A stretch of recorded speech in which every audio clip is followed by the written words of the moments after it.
I'd just like to say welcome to everyone who's here today, and for those of you who are watching a recorded session, welcome.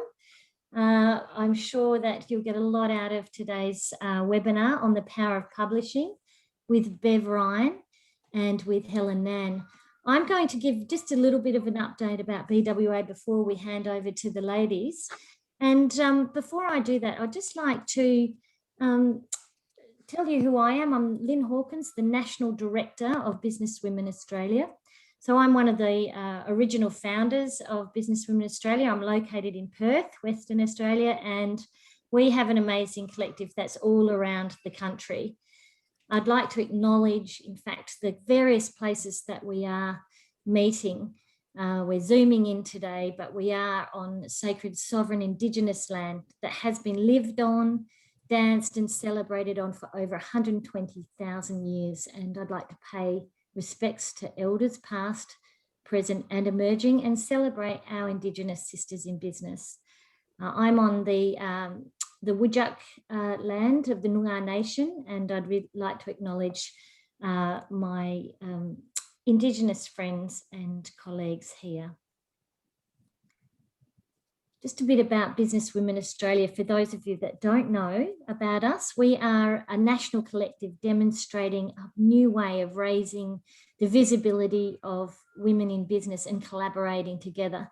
And we do that by building a network of influence. And our mission is to create opportunities that really work in favour of business women all around the nation, no matter what profession or sector they're in. So the Business Women Australia Collective, people ask us, who are you? Are you all entrepreneurs and business owners? Well, we have a big percentage of those, but we also have directors and executives, professionals, consultants, team managers. We have women in C-suite roles, CEOs, CIOs, CFOs, women on boards, chairs of boards, leaders, emerging leaders, and business students. So we are a really diverse collective, and I think the magic actually comes in that mix. We focus on 5 areas of development. First and foremost, leadership development is a key priority, and we have online with us today Jessica Schubert, who is the Director of Intact Teams, and she is also Business Women Australia's Head of Leadership Development and is currently running a Lead the Future program. So if you're interested in an intensive program to help hone your leadership skills, get in contact with Jessica and get on the waiting list for the next one. Business improvement is another key area that we focus on. So personal growth, professional growth, influence and profile, and of course, connecting. Connecting is a very key part of us building our network.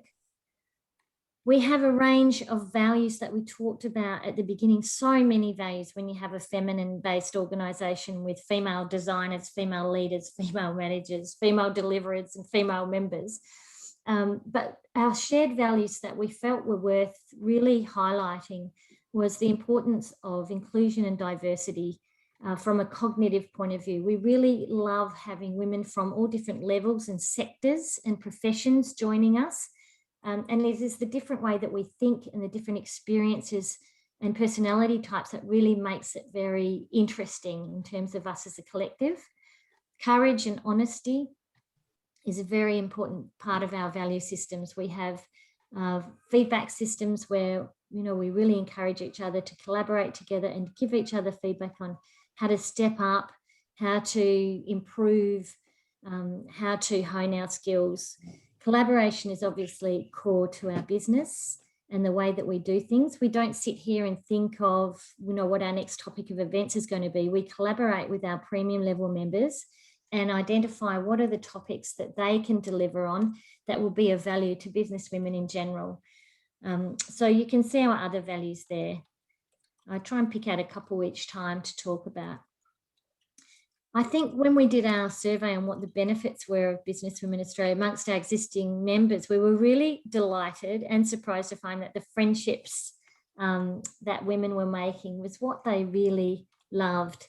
They were saying that it was the professional friendships, having women that in another situation, but could understand, you know, the juggle and what it was like to be a woman in business, you know, achieving what it is we're aiming to achieve and being ambitious with what we want to have in terms of our hopes and dreams. To be a member, you get discounted events, of course. Online events are free. You get a directory listing on the Business Women Australia directory. And with that, you also get the opportunity as a premium level member to be a part of our knowledge sharing team and be featured in our events. We have roundtables. I think Helen Nan, who's on today, is hosting Brisbane Roundtable. It's fully booked, but we're very keen on having more roundtables around the nation. So for those of you who are keen on hosting a roundtable, let me know. So there's loads of things that we do. Also social events. I'm doing some fun things in Sydney coming up in April, which is very social.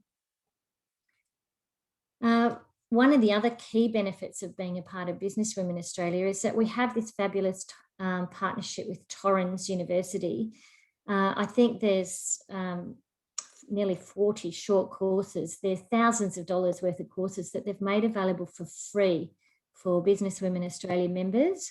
And they're very up to date. They're evidence-based learning and development, and they're really useful and practical. Very short courses. I think they take sort of an hour and a half to do. Some of them may be slightly longer, but they're really definitely worth joining just to get access to those courses.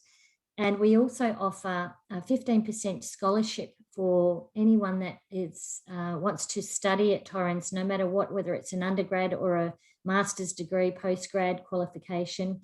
If you are very interested in the Torrens University scholarships through Business Women Australia, you can express your interest.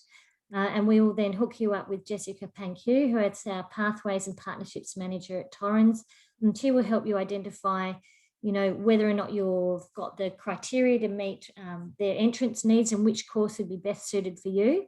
And last year we offered a 100% scholarship, and Kylie Clark in Sydney won that. And we're hoping to actually launch another scholarship, 100% one coming up soon. So watch this space. But certainly if that sounds of interest to you or anyone you know, make sure you put in your expression of interest through our website. If you are social, we love you to take a screenshot or a picture. Let us know so we can smile and wave at the end of all this. We love you to share what we're doing on social media. We'd love you to join our LinkedIn group. We have 3,500 members. It's a free group to join on LinkedIn, Business Women Australia. Follow our company page. Check out our events on our Business Women Australia website and join through there if you want to join. But we have a Facebook page to follow, a private Facebook members group. We're on Twitter and Instagram. And the hashtags, we generally use the hashtag BWA Leaders and hashtag BWA Events. So if you're keen to follow our hashtags, please use those ones. So without our collaborative partners, we could not do what we do, because they really do bankroll our contractor team and our admin team to be able to do all the things that have to go in the background to be able to provide this kind of service to business women and to create the opportunities for women to connect. So we thank all our collaborative partners, including Torrens Uni, Catco Enterprises, Solo Accounts, bookkeeping app for sole traders, Intact Teams, Jessica, who's on the call today, and Hawkins Marketing, who's my team that sit in the background and help work with some of the marketing efforts of our events, along with Catco, who look after our digital marketing. So if you are interested in becoming a member, that would be amazing. If you want to talk to me about it, I'll be very happy for you to jump on and schedule a call.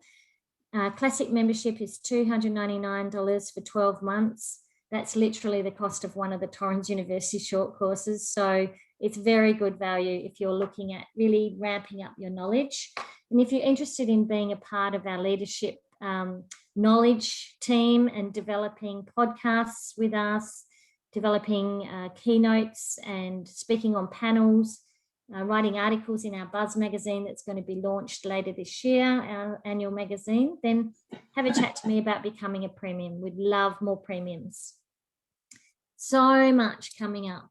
On Thursday this week, we are building strategic alliances with Hayley Glasgow and Kerry-Ann Turner. That's a Q&A, a webinar online. Those are both very experienced women in STEM. They're both leaders in technology space. We've also got things going on in the regions, including Bunbury. Of course, Brisbane's fully booked the roundtable with Helen on the 30th of March. We have another online 30th of March later after the roundtable. We're leveraging your podcast interview. I've got the fabulous Anne-Marie Cross, who is our producer of the BWA podcast show. And we're going to talk about how to really get more value from doing a podcast interview, what you should do before, during, and after to really amplify your message. Again, Rockingham in the regions are looking at HR influence of building a team. Perth, we've got another in-person event coming up. We're very lucky on the 6th of April. Of course, Jessica's actually hosting Developing a Business Network at WeWork on the 14th of April. So those of you who are tuning in from Melbourne, go along and have an in-person event. How wonderful that will be. Online again on the 19th of April, we're developing a success mindset with Georgia Bamber. Georgia is one of our mindset coaches, and it's always worth tapping in to hear her. She was being asked, you know I have to develop a mindset, but how do I do it? How do I change my mindset? So this is going to be a real deep dive into the how, not just the importance of it. And then I'll be in Sydney on the 22nd of April. Fingers crossed, Mark McGowan still lets me come and go. And I've got the living room at the Park Hyatt booked, and I've got a lovely, small, intimate chance to catch up with our Sydney collective. So really looking forward to that on the 22nd of April. So you can see our events, they're smaller, they're much more interactive than a lot of other sorts of alternatives, because we really feel you get to meet each other a bit easier if it's a smaller event. We're very much about being very authentic. We're not about doing events with big celebrities, but we're very keen on getting tables together and going to those great big events. We love them. But we really encourage you all to look at each other's names and make a note when we go and do a bit of a roundtable intro, which we'll do shortly, and link with each other on LinkedIn and keep an eye on each other and sort of support each other, share and like each other's posts, really be each other's cheer squad, because that's what Business Women Australia is all about. So what I'd like to do is, while we're in the Zoom boardroom, I just want a minute of going around the room. I would love for you to share your name and where you're coming in from. Just short description of your business or your expertise, or why you're here, interested in the publishing thing, and maybe a book, if you can think of a book. So I'm Lynn Hawkins. I'm in from Perth. My business is Strategic Marketing and Management Consulting under the Hawkins Marketing label. I'm always interested in publishing, particularly encouraging my clients to look at publishing as a great way to get their message out there. And a book that I'm currently reading is Helen Nann's book, which I'll talk a little bit more about, because she's actually offering a chapter to everyone that's on. So she's got your email and she'll be sending you a chapter of her book, Live Your Best Life. So I'm actually loving that, Helen. So I'm actually going to go to Margaret. Okay. Margaret, my name is Margaret Radcliffe, and I have a few hats on. One is I'm a celebrant. For marriages, hatch, match, and dispatch kind of celebrant. And my husband and I have created the Phoenix Sculpture Garden, which is a place of peace in the rainforest where my husband's artwork is displayed and my writings. And this new hat that I've just published a book with Bev. And one of these days, hopefully, Bev, this week, I should have it in my hands. It's almost here. And so I'm interested now to see, okay, what's now that it's sort of born, what do I do now? So, this is all a new learning curve for me. So I'm very interested in that. Thank you. Thank you. That's awesome. I can't wait to come over and see the sculpture garden. I'll have to put that on my to-do list when I'm over in Brisbane. Sophie. Yes, my name is Sophie Bev. And I came here, Helen introduced me, and very interesting to hear from you. And my business is registered tax agent in general accounting. I'm interested in publishing about regarding my autography if I have time in the future. And then yeah, nice to meeting you guys. Gorgeous. Thank you, Sophie. Lena. It's always a challenge to come off from mute. So everybody, nice to meet you. I'm based in Brisbane. My name is Lena Sherry. A couple of hats on me as well. I work for Microsoft, managing our learning partners in Australia and New Zealand. And I'm also certified executive coach. So I'm coaching part-time within Microsoft and outside. Book I'm reading, I recently read the Lynn McTaggart Field. I'm very interested in the quantum physics. I'm studying naturopathy and I'm a certified yoga teacher. So all of that kind of comes together when you understand how the universe really functions. And one day I will publish the book. So Margaret, you're a great inspiration for me. Whenever I have a chance, I would love to come and visit your place. And I think you said you're in Brisbane as well, so it shouldn't be too far of a drive for me. That's awesome. I love that. What about you, Gillian? Where are you coming in from? I'm dialing in from the far south coast of New South Wales and working from home. I do have an office in Sydney. I'm wearing multiple hats. I'm the CEO of Direct Selling, which is an association that I represent members who run direct selling businesses like Avon and Tupperware. And so I've spent 25 years empowering women to run their own businesses. But I want to publish a book. That's the reason I was interested in the webinar. I want to publish a book about running. I'm a 12 times marathon runner at the age of 60. So I figure that if I can do it, anybody can do it. So my goal next year is I've written part of it, is to get published and inspire other women at the age of 47 to run. And not necessarily run a marathon, but, you know, to take control. And it's been a game changer for me in the last sort of 12, 15 years. So. The book I would absolutely, I suppose, because it's running, I'd say there's an amazing book that changed my life called Running Like a Girl. And it just inspires me constantly to put my shoes on and get outside and run. I'll have to get hold of that book. Jo Bradbury is one of our members over here. She's a marathon runner as well, like mini marathons, and constantly telling me, just join a group, join a running group. She said the first couple of kilometers you just talk. I said, clearly, Jo, you haven't seen me run. If you think I can run and talk. The reason you run a marathon, it's 42 kilometers of free therapy with your girlfriends. It's amazing. It's gorgeous. Yeah. Gillian, if I may chip in, if you're interested, I could introduce you to one of the executives in Microsoft. His name is Vajira Virasikera.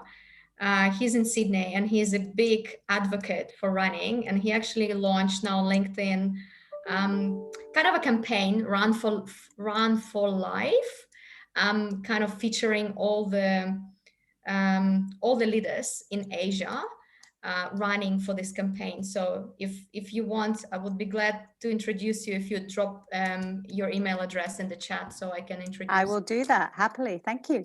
Love it. Okay, Jessica Schubert, where are you coming in from? I'm coming in from Melbourne. I'm the founder of Intact Teams. I help leaders to have better conversations with themselves and others because I want to enable them to create workplaces where their people are happy and productive, and happy comes first. I work with leaders one-on-one in executive coaching sessions, but most of my work happens in organizations where I work with high performance teams, with Intact Teams, and with groups of people. So quite often it's a blended program. I'm really focused on helping women in leadership, but also really a focus on what happened, last year, how we've been impacted by it, and also, a lens of what skills do we need in the next 10 years or so to lead into the future. People are really worried about that machines taking over our jobs, automation, digitalization, and the ongoing uncertainty. So my focus is really to equip people with skills to be able to lead with impact. That's going to be my book as well. I've done a lot of writing and publishing around this topic, and yeah, it's time to put it all together. So really interested to see how it's all done. And what I'm reading at the moment, so I read about a book a week, and I never thought I could, but it's really helpful. And I just read Deep Work because my blog this week is around focusing without distraction, and it's about just, you know, getting rid of shallow work, like answering emails and being disrupted, but really carving out time where we can work deeply. So I can really recommend it. It's from Cal Newport. Awesome. Thank you for that recommendation. It sounds awesome. Can we hear from Rain? Are you able to let us know where you're coming in from? Yes. Hello, Lynn. Can you hear me? Yes, perfect. Good. Thanks for having me. I am calling in from Brisbane. So I run a B2B marketing agency called Lime Hub. And this year I'll be also launching a marketing software application, amongst other things. So I've actually just recently written a book on, it's basically a marketing strategy for design for business growth. You know, not a template, not a guide, but actually a 12-month marketing strategy for growth. So I'm keen to find out a little bit more, particularly about IP, for example. So, you know, if I were to self-publish, say, through my business, I'm assuming that as the author, I own the rights to the IP, but what happens then if I sell the business? You know, do I pay myself royalties, for example, and then what happens after that? You know, about perhaps any, what am I trying to say? Protection in terms of digital distribution. So, you know, instead of going down Amazon or publishing tools that have, you know, that force the user to download an app and read it through an app, what are the, I guess, the risks of having something that, you know, perhaps just has a license on the inside of an ebook that, you know, that includes the person's name, for example. So that balance of risk. And then also in terms of the recommendations of maybe getting something peer reviewed, if it's, you know, if it is nonfiction, and then editing as well. So, you know, what to look for. I do have an editor, but because I've never gone through this process before, I don't really know exactly what to look for. So, you know, that they will go through the sort of structure and structural editing and all sorts of things. But I guess there's just a lot of unknowns. So, yeah, so I'm really looking forward to this exercise. Yeah, thank you. Excellent. Thanks, Rain. And have you got a book you'd recommend to us? One of my favorite books is Habit, and it has so many different applications in life and in business, and so if you haven't read it, I highly recommend it. Excellent. Thanks, Rain. That's awesome. And Brenda? Hello, sorry, I had my camera off. I was just coming up from a walk. My name is Brenda Den-Beston. I'm a chemical engineer. I'm currently having two hats: continuous improvement manager with Orica, a global explosives company, and also coaching engineering female engineers on the side as well. So really helping them excel and navigate their way through male-dominated industries. I have a YouTube series called Chronicles of a Female Engineer that I'd love to turn into a book. I feel like I've already created the content, so I'd love to know what the thoughts are around repurposing content into a book. And then the second thing I'd like to also make is a memoir.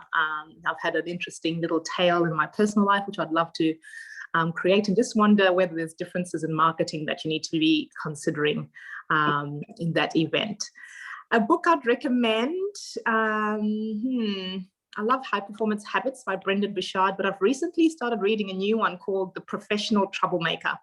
It's by a Nigerian-American lady named Lovey Ajayi Jones, Luvvie. And she really challenges imposter syndrome. There's a famous quote, which I heard only this week because the book was released, I think, a couple of days ago, and it was, "Will you be proud of your silence?" And just really challenging us to be able to speak up in situations where we need to. And that's all I've got. Wow, that's awesome. Maybe pop those names of those couple of books into the chat box. I missed the first one, but I'll hand over to Bev. We've got people that have, there's about 10 ladies who haven't got online today, but that's okay. We're recording, so that's all good. The power of publishing. When I first met Bev, I was so impressed with Bev's experience. You know, she's actually coached so many amazing first-time authors, and we were just talking earlier on before we got online, and so many of her authors are coming back second and sometimes third time round, and maybe more. I'm amazed that someone can get one book out, let alone 3. So she's very highly respected, based in Melbourne, and she's the author of Smart Women Published. So jump onto her website and grab hold of that book too if you haven't already done so. She's a career coach as well. She's always been very passionate about helping women and anyone really to amplify their message and use the power of their voice to get their message out there. And she's a great believer in the power of books in terms of landing lucrative roles or increasing your profile, expanding your speaking careers if you're on a speaking trajectory. And of course, we've got Helen here who's going to talk to us about her experiences. She's taken the time. She took a year out to write her book. She's a certified financial planner and the author of Your Best Life, the one I'm thoroughly enjoying at the moment. So Helen's also hosting a roundtable. She's very passionate about educating people about their money mindset, and how they can actually utilize their understanding of their goals and their dreams and how to get there through their financial planning process. But I'll let her talk about that because it's also entwined with her story of her book. So without any further ado, I will hand over to Bev. Bev, so would you like to kick off in terms of, what your thoughts are about the power of publishing and how might that book change our lives?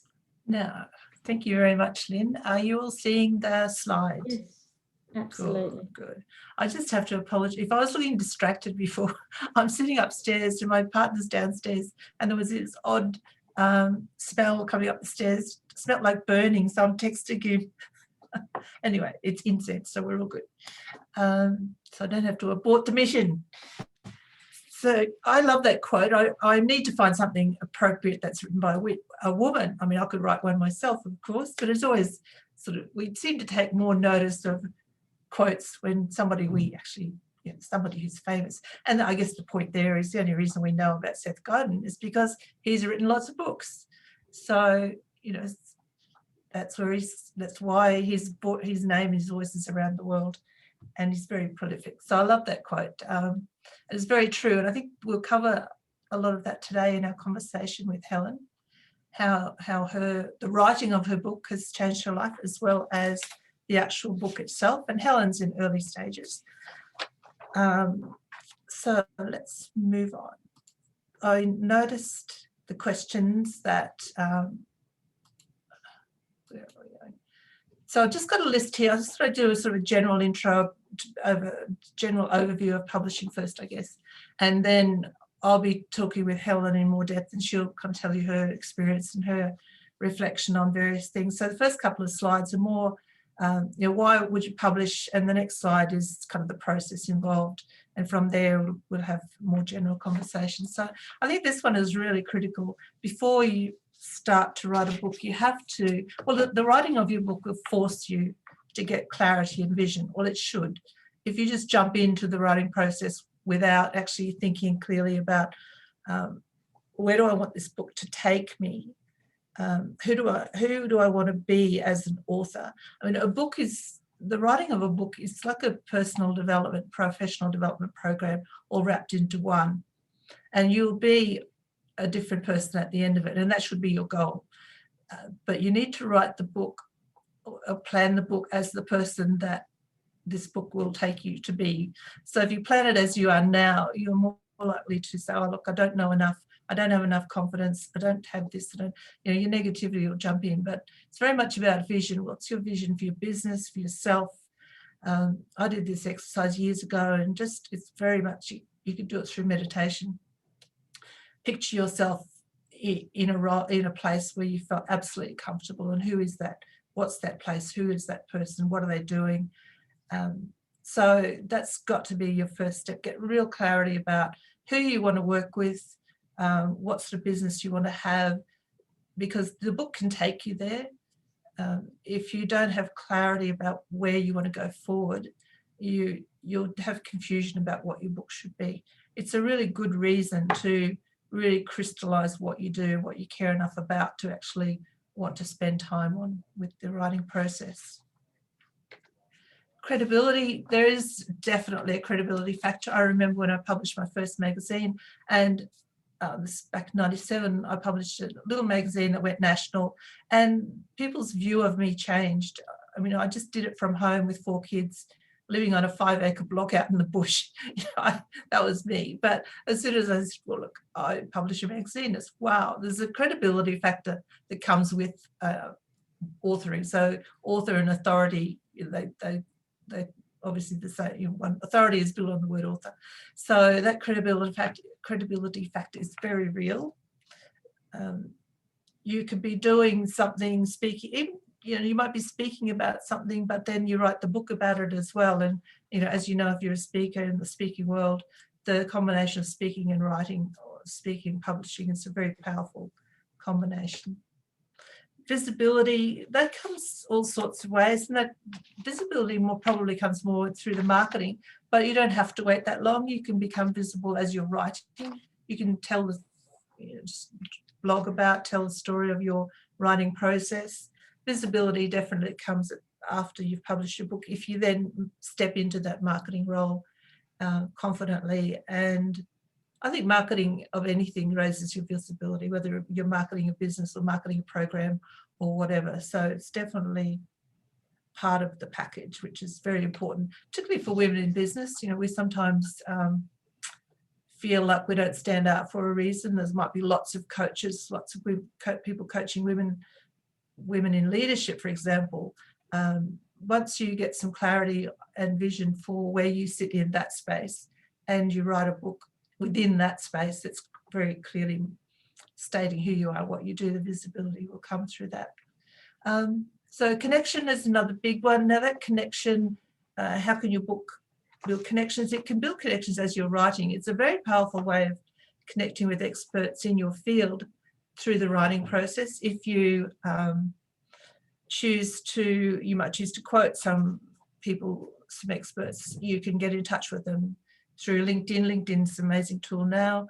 You can find anyone in the world pretty much and connect to them very easily. So you might make connections in your industry or space that you would not have been able to make easily. Include some voices in your book, include some reviews or whatever, and then those connections are being made while you're writing. But once you have your book, you can use it for all sorts of reasons. The actual book itself can be something you send to people in positions where they would actually accept and open that book and look at it and realize, you know, take notice of it. Whereas if you had tried to email them, you might never have got through. So connections can happen in all sorts of shapes and forms. Just got some notes here about what some of my clients have said. The opportunities. So I got feedback this week from a client. He works as a coach for people coming up sort of new into engineering industries or what similar.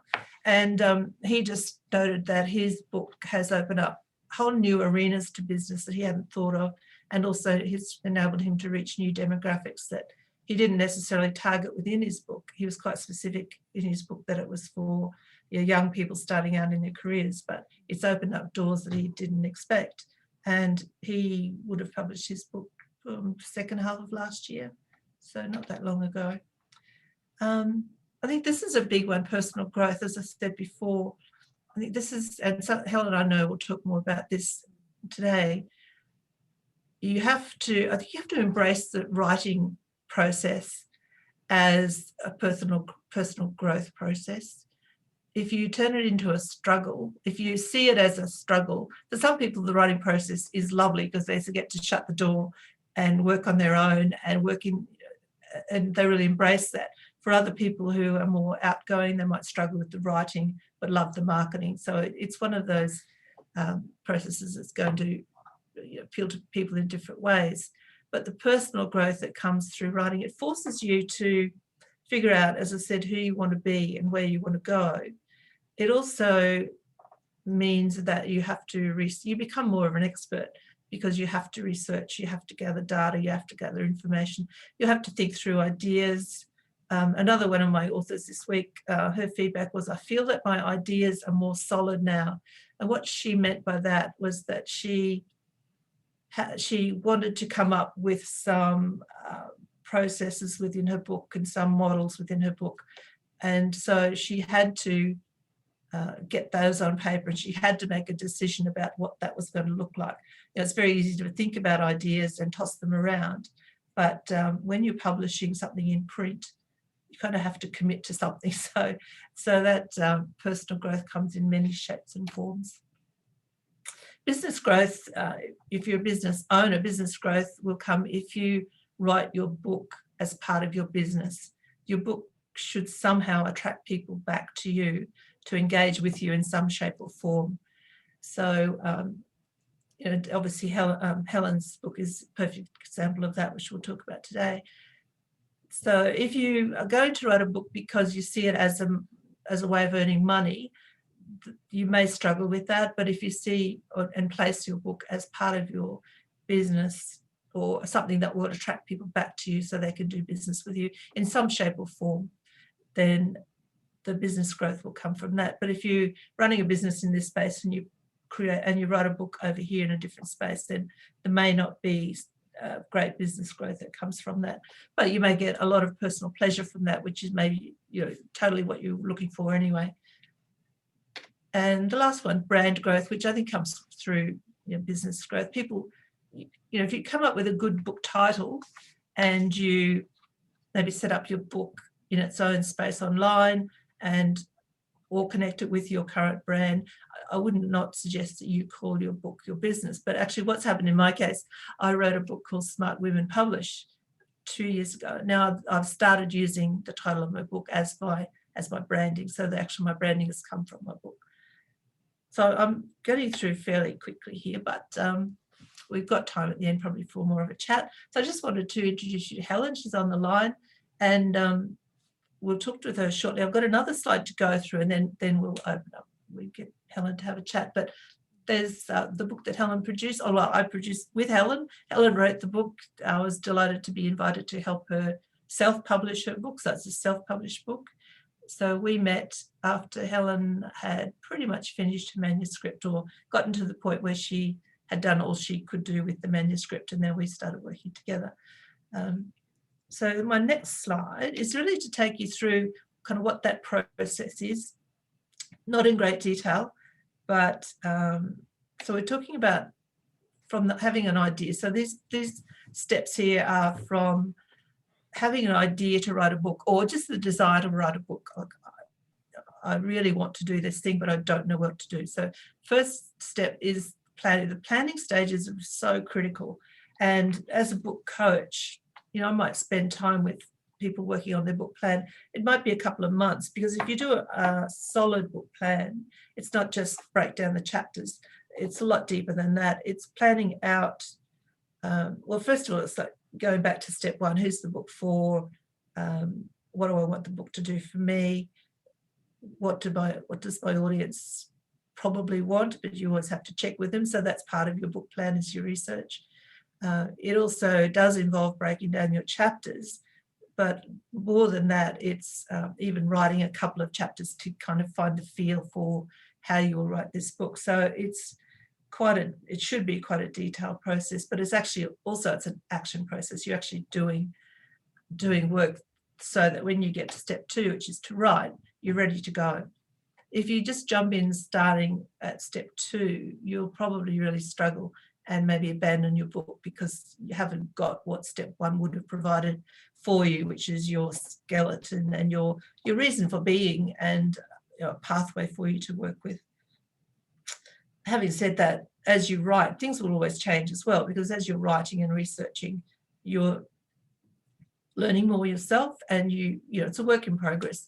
It's a work in progress till it actually goes to the printer, and that's further down the track. So writing can take as long as you want it to take. Some people do write books like in 30 days. I know I did the Key Person of Influence program years ago, and they really pushed us to write 30,000 words in 30 days, which is doable.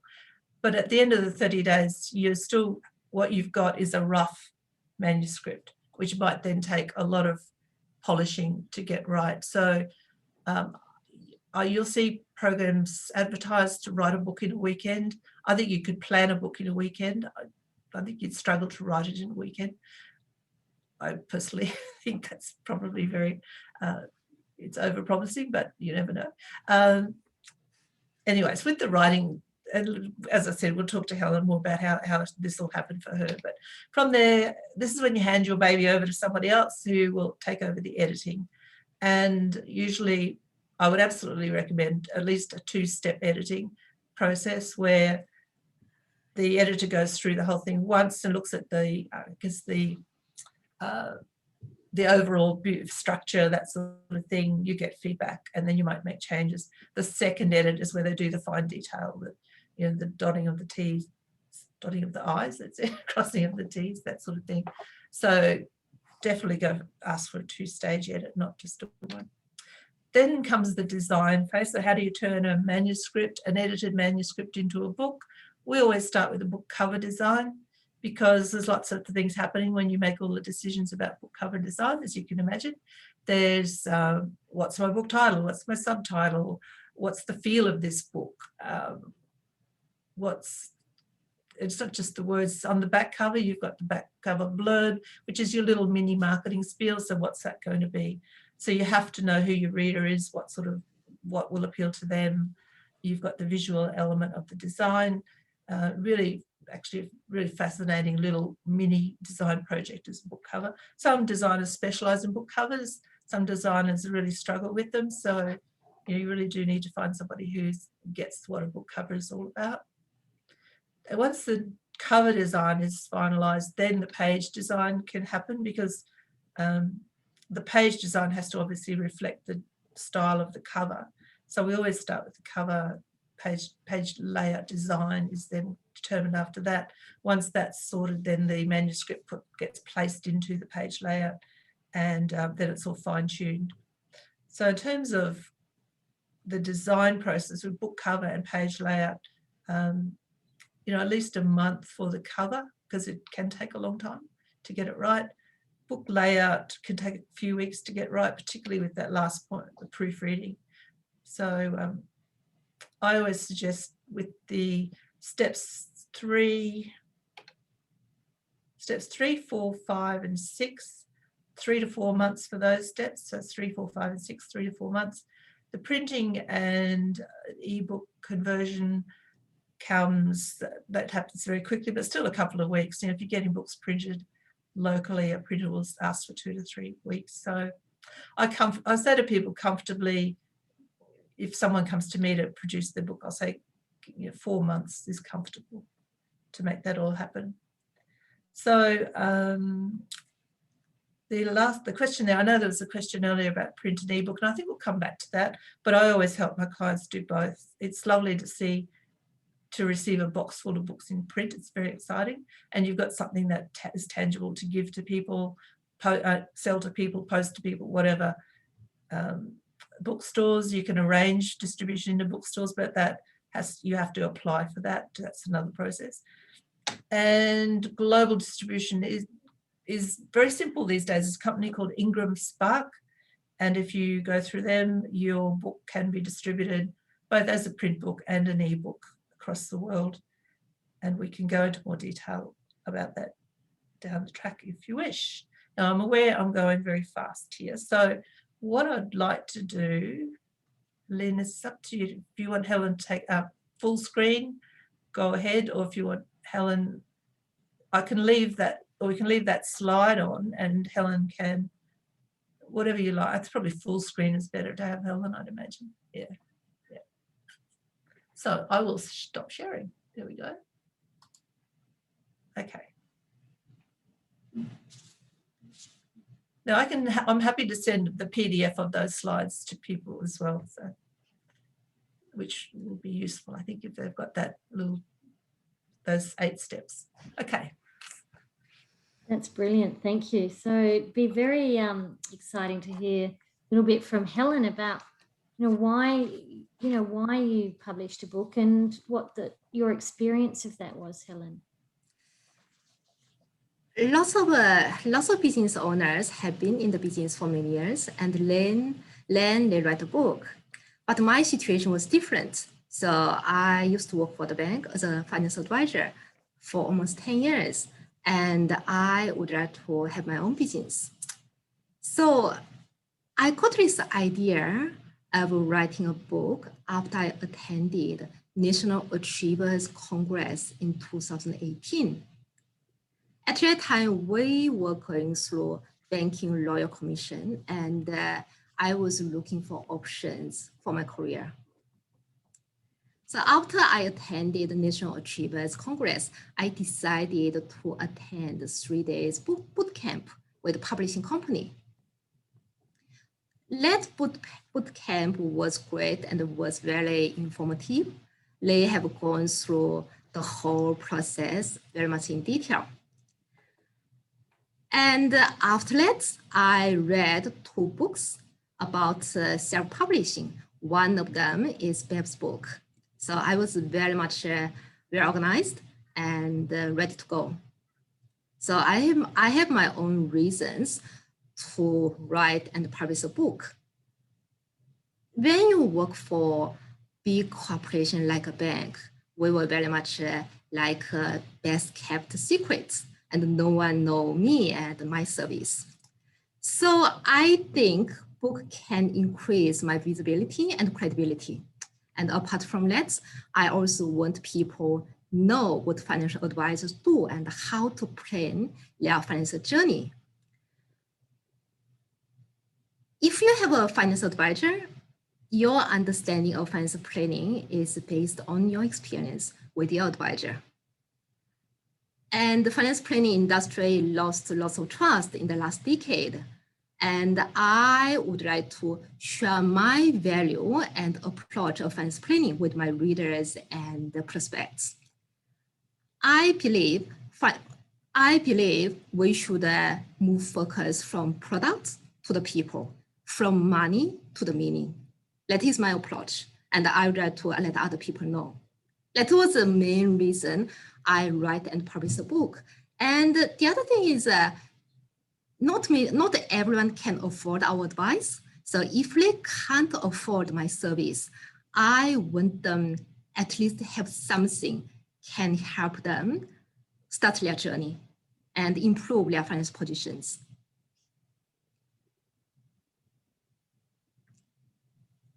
That was my main reason, yeah. And how long did it take you to get the book out? From the idea of, yep, I'm going to do this, to actually printing it? Okay, it took me almost a couple of years. I attended the National Achievers Congress middle of 2018, and I collected lots of information and did lots of research. And I started writing during the Christmas 2018. And I finished the book writing in 10 months. And I handed over my manuscript to Bev, and Bev did editing and designing, all other things. That took us 3 or 4 months. And I launched my book last June. Yeah, so almost a couple of years. Wow. And did you only think about self-publishing? Did you think just always it will be self-published? Yes. So I didn't really look at the option of getting a publisher, because I think self-publishing can give me more control. And I don't really want to spend time on looking for publisher. Yeah. And what are your thoughts about that, Bev? I mean, is it, are there certain types of books that, or where you're at in your visibility, is it better to get a publisher, or is it? I think there's a couple of things there.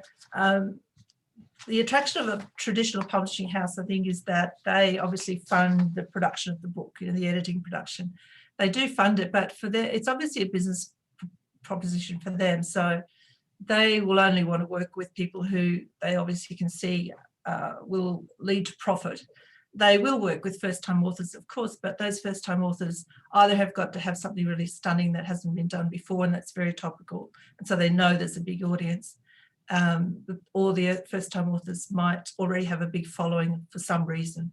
So, they've got the audience. But even if you do go with a self-publishing, with a traditional publishing company, they still expect you to market the book. They will do some of the marketing at the start, but then they move on to, they've got new clients. So if you want to sell books continuously or continually, you have to be prepared to self-market, so the difference, one of the other things with traditional publishers, they end up deciding the title of your book, the book cover, plus they're much, much slower. So if you want to get a book out and have total control, total ownership, full profits come back to you, and you want to make it happen in your time, then self-publishing is a great way to go. It is a choice. It's a very slow process with traditional publishers. You have to write a book proposal, which is kind of like the book plan I mentioned earlier. And I'm working with somebody at the moment that actually I met through BWA. So we're working on her book proposal, then a pitch to an agent, who then will pitch it to publishing houses. So, it's a lengthy process, and you still have to work really hard to even get that far. Yeah. And while we've got you, Bev, what about some of the questions that Rain asked earlier on? Are you able to cover some of that off now? Because I'm going to have to move location. My builders have just arrived and they've put the power drills out. So I'm going to go out the back. Okay. So, yeah, I can do some of that. Can I talk to Helen first and then get back to the questions? Because I think... Yes, you can. Yeah, okay. Let me hand over to you. Yeah, I think everyone's right there. So Helen, I know Helen well, obviously, because we worked together very closely for several months. But one of the things that has come up in discussion, Helen, that you might like to share is that, how you felt once it was finished, and that whole completion myth that you've discovered. Because it applies to more things than just books. I think it's a really interesting conversation. After I published and launched my book, I felt really flat. I should be really excited, but instead of excitement, I felt really flat. So I didn't really realize why I felt that way until I heard Adam Fraser's podcast. Adam Fraser is the author of The Third Space. In his podcast, he mentioned about completion myths, which I experienced in the last a couple months. So I look at the book publishing process as a transformation process. So we transform from a business owner to an author. And the final outcome, the book, is the most exciting and fulfilling part, because we think after you publish your book, it helps you feel better about yourself and also bring more business. And eventually, it may improve quality of your life. So we hold really high expectations of completion. But for me, I completely ignored the personal transformation during the process. But during the writing process, I redefined my value and purpose in my life, and consolidated and expanded my knowledge and skills by doing plenty of research and reading plenty of books. And I didn't really realize the transformation phase of this process. And at the after a couple of years, when I look back, I just feel the person you become during the process is the most important thing, because success is something you attract by the person you become, and book is just a tool. Excellent. I just noticed Lena asked a question about break even or return on investment. I know that if you regard your book as a business tool or even a marketing tool that will bring more business back to you, then eventually you will break even. I mean, I think, you know, we all know that if we're going to invest in a market, like if we were to invest in Lynn's time to do some marketing for us, you know, there's money, there's outgoing money, and eventually there'll be a return on that. I mean, the book really, as a business owner, if you write a book for your business, it's one of your marketing tools, and if you do it well, it will bring a return on investment. And it may not necessarily be through book sales. It will be if Helen's book brings clients to her for long-term financial planning, there'll be a return on her investment. And that's the way you need to actually look at books. I know the client I mentioned earlier who has a coaching business for young professionals. One of the things that he's been able to do with his book is go to large companies and sort of, I'll come in and coach your professionals so that they stay happy in the workplace. They can talk within the company about their career advancement options.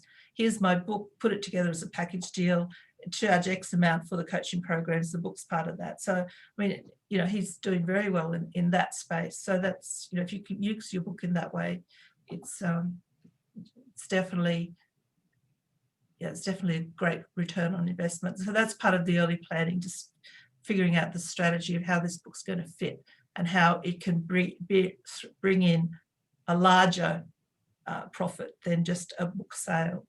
It's got to be part of a bigger thing.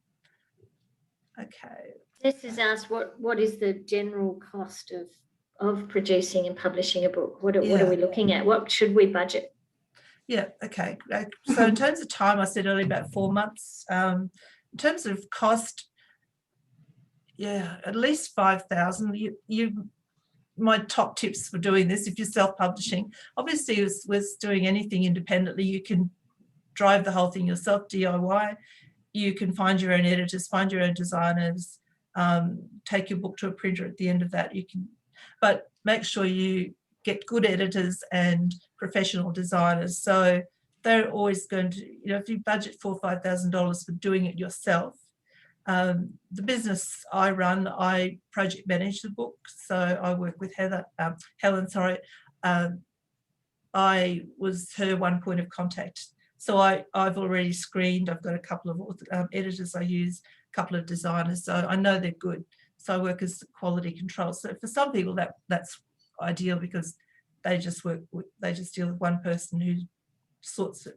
But yeah, definitely 4,000 or 5,000 as a baseline. And plus, if you don't really have your own websites, so you also need to pay the cost for having your book websites. And if you want to put a photo on the front cover, also that's going to cost you. And also printing cost. So if, for me, altogether, approximately $15,000. Yeah. That's with your photography, your website, yeah. Yeah, I spend lots of money on putting my photo on the cover. I must say, I love your photos. Thank you. And but you also got some media opportunities that came out of this as well, didn't you? Yeah, so I featured in publications, Money Magazine and Bloomberg and Australian Financial Review. So it increased my confidence level. And also, if they let me write an article for magazine or newspaper 3 years ago, I would get a panic attack. But these days, it's really easy for me because I have consolidated my knowledge and skills during the writing process. So Helen, you've been using that publicity program, Handle Your Own PR. Is that correct? Yes. So after the publishing process, obviously you need to raise your profile so people know the book exists. And that's a great way to do it, that the free PR, free publicity through media coverage is an ideal way to do it. It does not bring an instant spike in sales of your book necessarily, but it's all part of that credibility, visibility combination that you're striving for. And people take you seriously. She's written a book, she's in Money Magazine, she's on Financial Review, you know, she must know what she's talking about. So, yeah. And increase your credibility. So I give away a copy of my book to my potential clients at first meeting. So it does increase my conversion rates and build my trust. You were also saying to me when we were discussing this webinar that being multilingual and English as a second language, you found it to be a great third tool. language. Yeah, third language, yeah.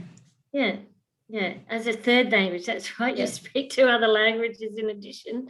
So it's just one of those things that's a great way for people to be able to then absorb your knowledge in their own time, in their own space, and then to be able to come back to you with any questions. Yeah. So I give away a copy of my book to my potential clients and also existing clients. And after they read my book, they come back to me with some questions. And it's very easy to read book. So clients came to finance advisor and engage our service. Normally, we give them a written plan. We call it as a SOA. This document is far too complex to understand. And I always think of how I can explain complex concept in the simple way. So when I wrote my book, I decided show my readers how plan their financial journey in stories. So you can follow the story of a couple in this book, whose dreams become reality, and you also can meet other people in different circumstances, and their lives change as well. Yeah, I really love the way Helen approached that, because you're right. Sometimes the information we want to give to our readers can be quite complex, but you have to sit in the reader's chair and think, well, how can I absorb this? Does my reader actually want this hard information, or do they just want a soft insight into how my expertise can help them? And Helen wasn't selling herself in the book, obviously. That's not what you do. You write a book that will help a reader understand where your reader sits.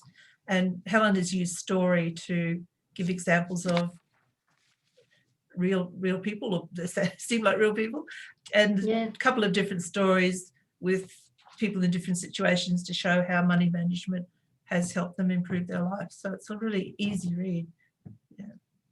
Really very easy to read. So that was the feedback I got from other people. Yeah. So I took a note of a couple of the questions that I'm not sure whether it's Brenda or Rain asked. Rain asked a few questions, and she asked those through LinkedIn too, so you've had a chance to have a look at those. Okay. I wrote down, I think Rain had the question about how do you protect your intellectual knowledge when you publish a book. I mean, you can't keep your knowledge under lock and key in fear of somebody stealing it.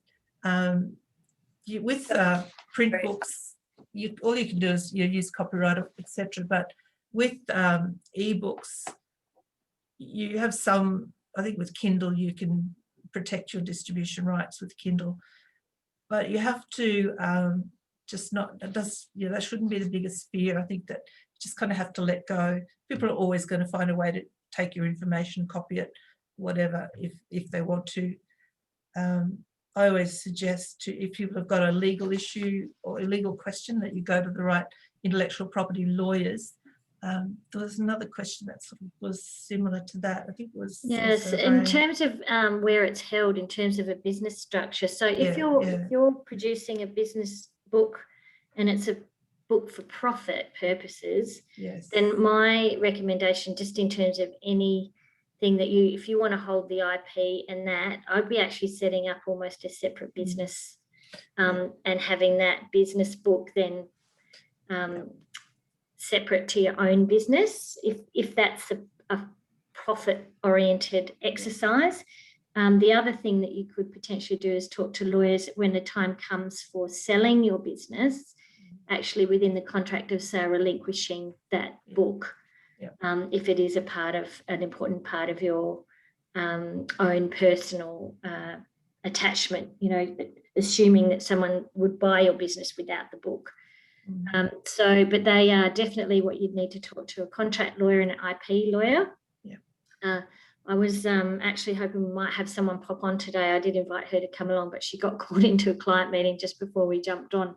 But very happy to introduce you, Rain, to any IP and contract lawyers that if you're thinking about your business and how to protect anything, even your inventions inside your business and things like that, you can separate them from your business, but they're usually under another business structure.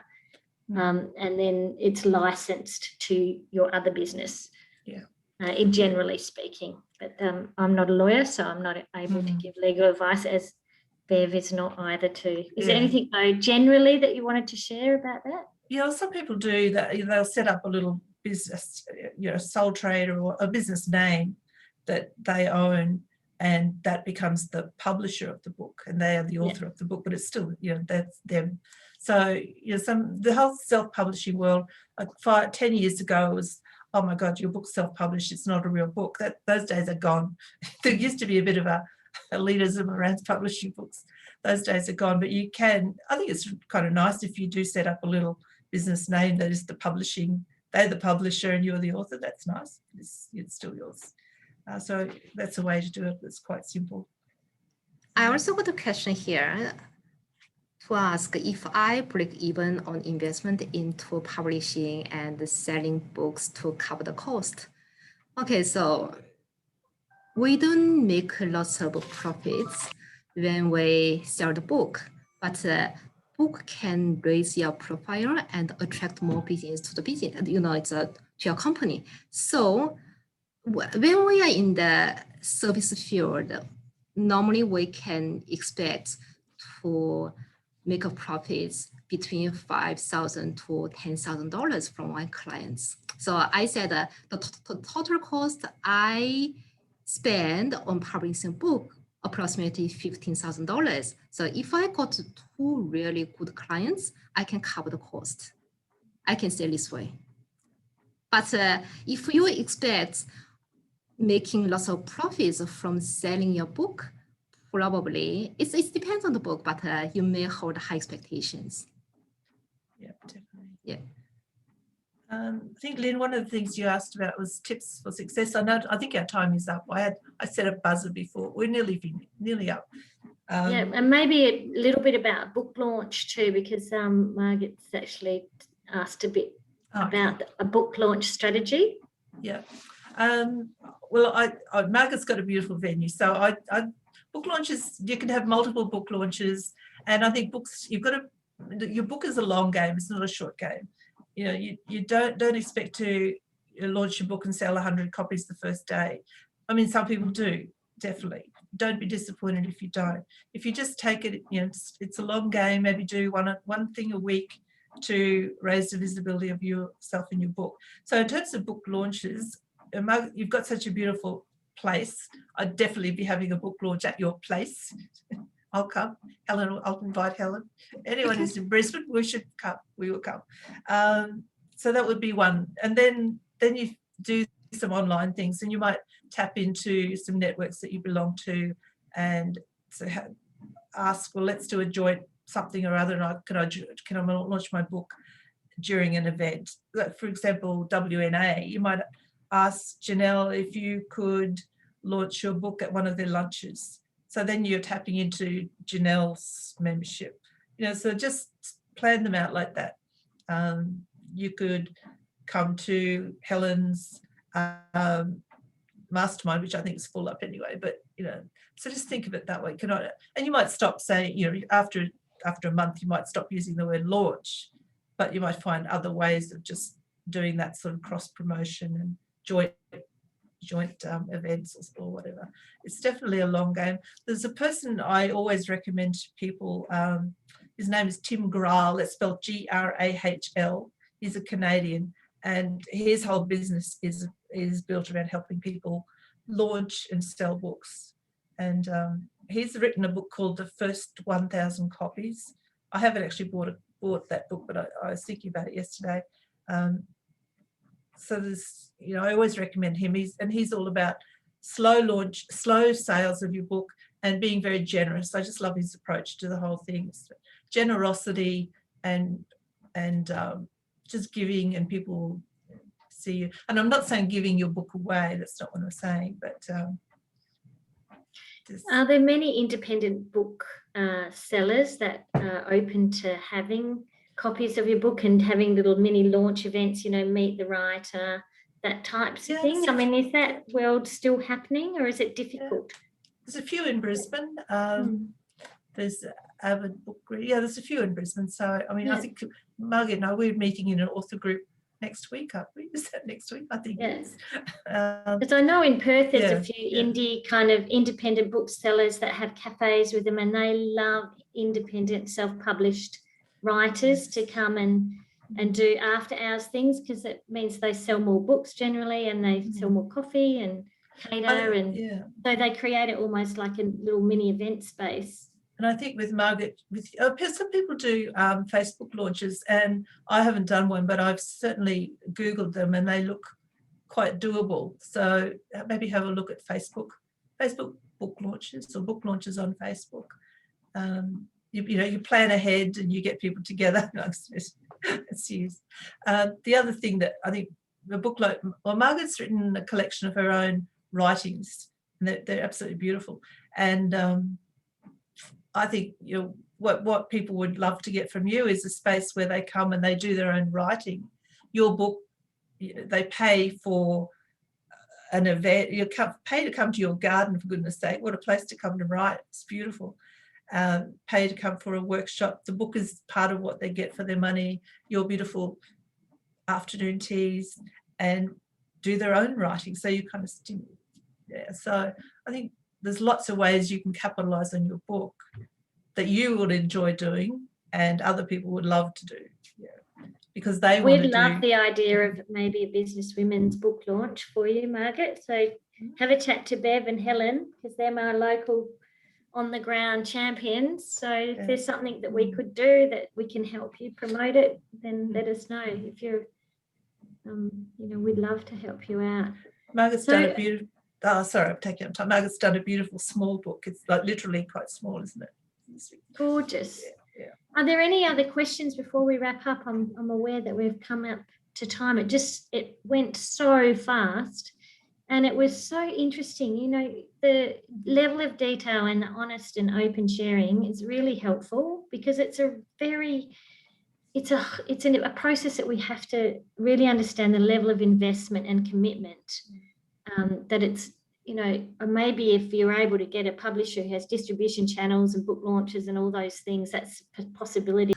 Would you mind sending that Business Women Australia presentation slides for our roundtable?